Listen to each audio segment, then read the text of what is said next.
Hello everyone, আসসালামু আলাইকুম।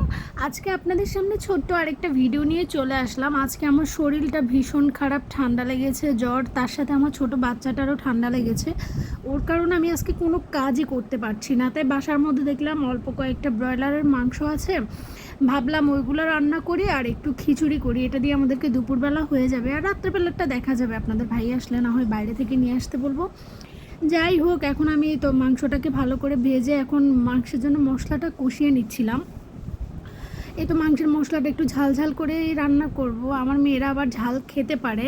ছোটোটাকে শুধু খিচুড়ি আর ডিম খাওয়াবো। এই যে দেখেন, এই কয়েকটা মাংসই ছিল, অল্প কয়েকটা, এগুলোই এখন রান্না করব। দেখেন মশলাটা ভালো করে আমি কষিয়ে নিচ্ছি। এখন উপরে যখন তেল উঠে আসবে তখন আমি বাকি মাংসগুলো দিয়ে দিব।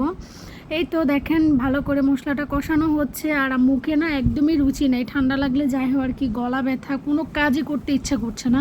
কিন্তু কি আর করার, খেতে তো হবে, যেহেতু দুইটা বাচ্চা আছে, ওদের জন্য খাবারের ব্যবস্থা করতে হবে। এই যে এখন আমি মশলাটা ভালো করে কষিয়ে মাংসগুলো দিয়ে দিলাম। মাংসগুলোকেও ভালো করে কষিয়ে নিব, কষিয়ে তারপর পানি দিয়ে দিব। আমি মাংসের মধ্যে কয়েকটা আলুও দিব, যেহেতু বাচ্চারা খাবে।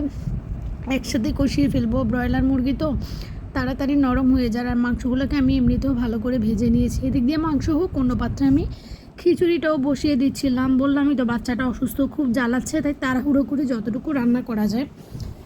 একদম আমার কাছে মনে হয় যে ইজি একটা খাবারই হচ্ছে খিচুড়ি, আর সাথে মাংস হোক, ডিম ভাজি হোক, যেটাই হোক। এই যে দেখেন আমি খিচুড়ির পরিমাণটা খুব অল্পই রান্না করব।